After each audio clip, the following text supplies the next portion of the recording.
Hi, you're listening to Childless and Moving Onward. This is the place where we talk about thriving in life when you're a woman who is childless, not by choice, regardless of the road that brought you to childlessness.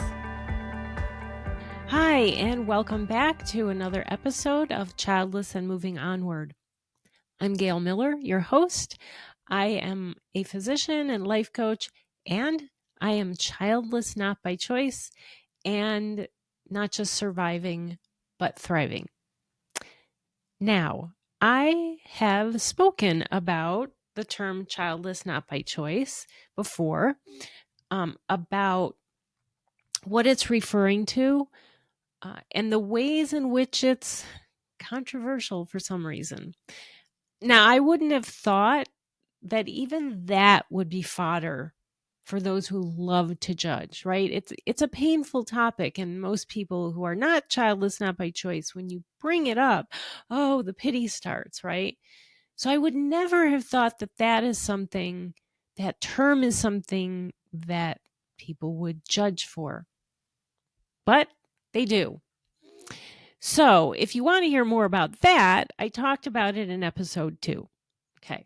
But now, today, I want to talk about another term that's used for this group of people.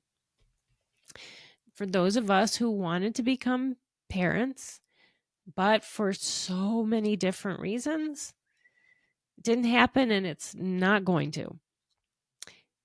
And another term for it is childless by circumstance.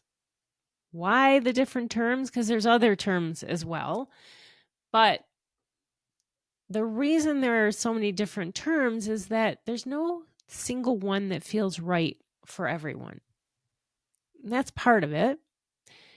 Using the not by choice can come with a lot of criticism. Not that that should stop anyone from using that term if that feels right, because no one is walking in anyone else's shoes to judge what's right for them. But also for many people, being childless when you don't want to be, there's often this assumption that this happened because of infertility. But here's the thing.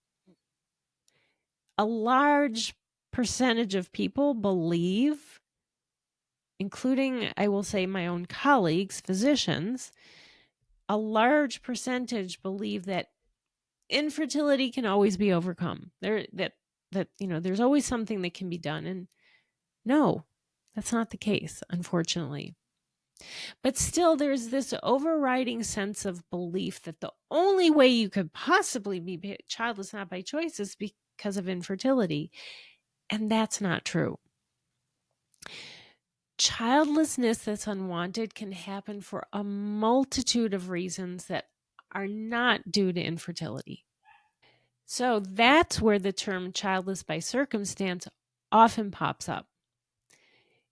It's a commonly used term to describe those who are involuntarily childless. Yes, another term. But didn't end up there because of fertility treatments that didn't work. So just to unpack childless by circumstance a little bit more, imagine that you always envisioned having children, but life had other plans. Maybe you didn't find the right partner and didn't want to become a single mom. Maybe you have health issues that make pregnancy either impossible or very dangerous. Maybe pregnancy isn't a risk to your health, but you carry a genetic disorder that would put a child's life at risk. Maybe there's a reason you don't want to bring a child into your home because you have a situation that would make it unsafe. So for some, you have a spouse, a partner who is alcoholic, or some others, or they have a chronic illness that you take care of. Maybe you have a parent, a loved one who's not a partner, who's ill, that you take care of and can't take on caring for a child. Maybe This is a common one as well. You're fearful of passing on generational trauma. For some, infertility is the issue, but fertility treatments aren't an option. Sometimes for financial reasons, sometimes for health reasons. So many reasons why fertility treatments are often, they may be what you need, but they're not an option. And then there are those who get pregnant. Getting pregnant isn't the issue. Staying pregnant is. Now, in my own case, I considered but gave up on single motherhood when I was younger because of both a family situation and a work situation that I thought would make my life unbearable. And then when I found the right person later in life, so that I wouldn't be a single mom, well, he already had 3 kids and didn't want any more. And I needed to go through IVF, and that certainly was not something he would want to go through. So do you get the picture? I mean, that is by no means an exhaustive list of reasons other than infertility why someone might be childless by circumstances. But do you understand now, have a better idea that childlessness that is unwanted isn't always because of unsuccessful fertility treatments? Childless by circumstance. These aren't definitive choices made against parenthood. Instead, they were situations where life intervened, where the options, and then any of the options were not just not ideal, but were painful or difficult, impossible to navigate. Being childless by circumstance, not childless after infertility, is no less painful. But it comes with a lot of blame, self-blame, the woulda, shoulda, couldas, the if onlys, blame from others, which is never ending, blame for the decisions we've made in life. People think it's okay to judge everyone else's decisions, never having been in anybody else's shoes. Or if they don't know someone's situation, they don't hesitate to ask questions. And on top of that, they expect answers about this most personal of topics. What's especially interesting, I don't know that interesting is the right word, but it's that these questions are generally rude. They're inappropriate because they're so personal. But if you don't give them an answer, if you don't let them in, you're considered the rude person. But you're not. It is okay to politely tell them it's not something you want to talk about. It's okay to say politely, that's personal. It's also okay if this is in your comfort zone to say, it's none of your business. But that's sort of a side of this. That wasn't the main reason to talk about this. Where I want to go is that too often women who are childless by circumstance feel they have no right to feel pain. I worked with one woman who had been in a support group for women who were childless not by choice. And that particular group of women turned out to be mostly women who had gone through IVF. She listened to their stories of what they went through physically, emotionally, financially. And she thought to herself and said this to me, I have no right to feel pain. I mean, she said that. She's not alone in believing that, in saying that. Now, one of my favorite quotes is from Dr. Edith Eger, who said simply, pain is pain. Now, please let me be clear. This is not to minimize the effects of IVF at all, the trauma of it. And yes, it is traumatic. But let's also not minimize our own pain as nothing. This particular client that I'm referring to happens to be a carrier for a genetic disorder, as her spouse.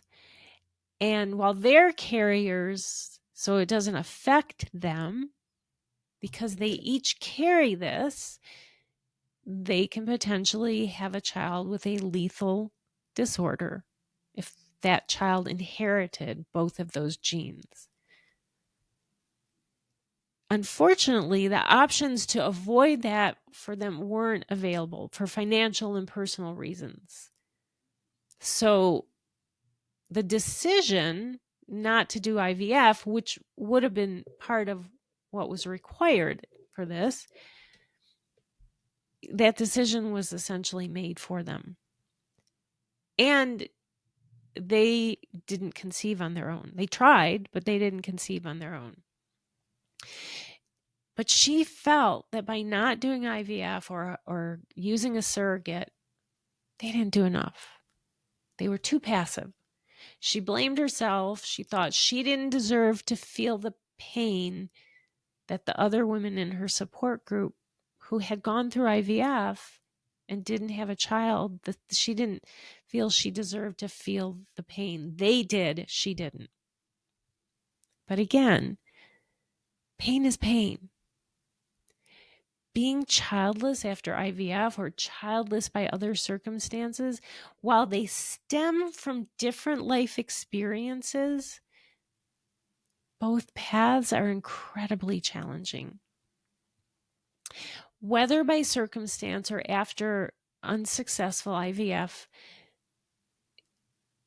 you have this deep-seated dream of parenthood that's unfulfilled. Right? You're childless. No matter how you got there, that dream of being a mom, it's not fulfilled.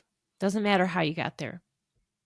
That vision of holding your child, of nurturing them, watching them grow, watching them develop and reach milestones, that's a powerful desire.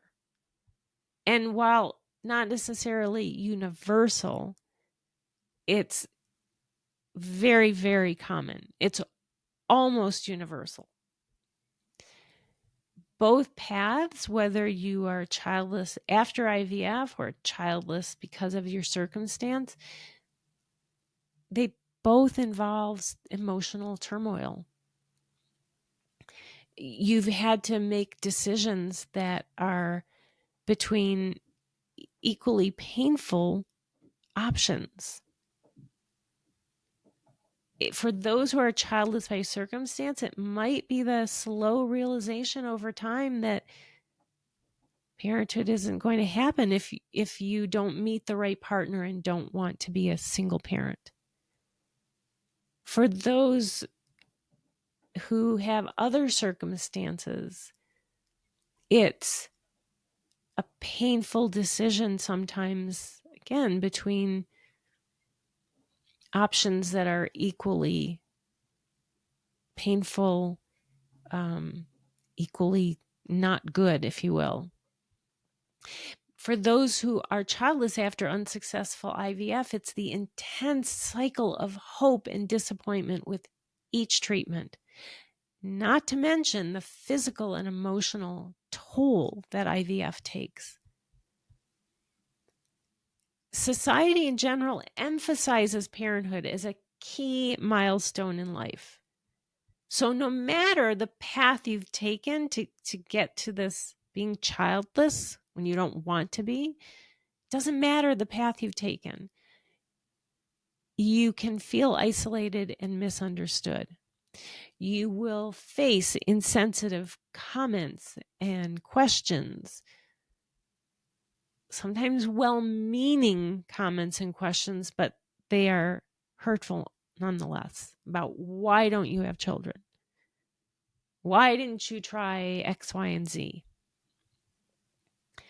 And again, whether you are childless because IVF wasn't successful or your circumstances have led you down to being childless, or I should say other circumstances, you still face triggers, baby showers, social gatherings, everyday conversations, because usually they're about your kids, about people's kids. This all evokes feelings of sadness, grief, frustration, anger, a feeling of less than.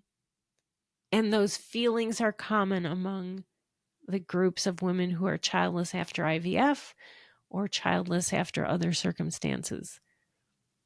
And for, again, all groups, the pain doesn't go away and it resurfaces unexpectedly. I talked about that in previous episode about triggers. So for today, here are my 3 takeaways. First and foremost, pain is pain. I'd actually like that to be all 3 takeaways, but okay, I'm going to give you 2 others, but that is how vital it is for you to understand. Pain is pain. Don't compare your situation to others and minimize it. Acknowledge it, name it, face it, don't deny it. The second takeaway is the importance of support. Supporting each other in this community of childless not by choice. Recognize and validate each other's experiences without comparing, without judging. And the third is, you can define yourself however you want.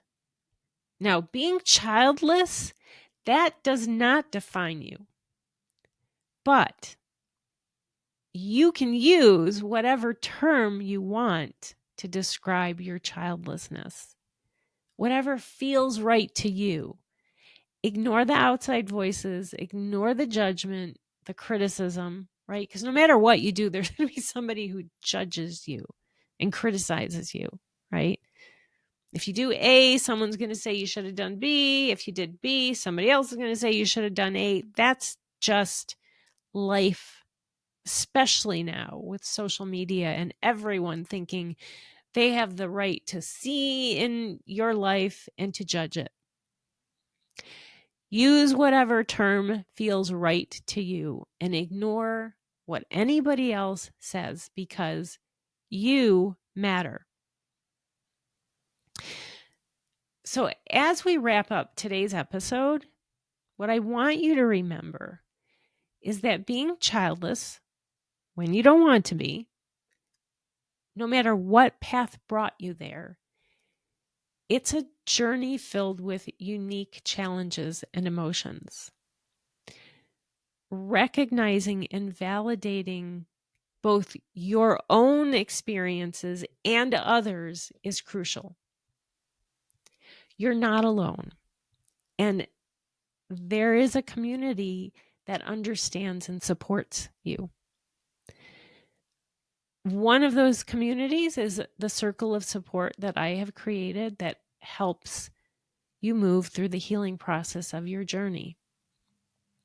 It's a place where you will get a sense of belonging, coping strategies, practical tips. It's a safe environment and it's free.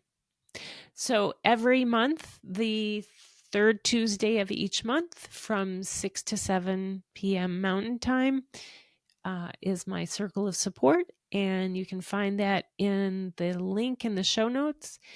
So I look forward to you joining me there and to joining me next week for the next episode. All right, you guys have a great week. Bye. I appreciate you listening. I hope this episode was helpful to you. If you liked what you heard, schedule a free discovery call with me to see how I can help you to feel worthy and live a fulfilling life. To schedule, click on the link in the episode notes, or you can find it on my website at pathonward.com. You can also see more from me on Instagram at Childless Path Onward and Facebook and YouTube at Path Onward. Until next week, thanks again for listening.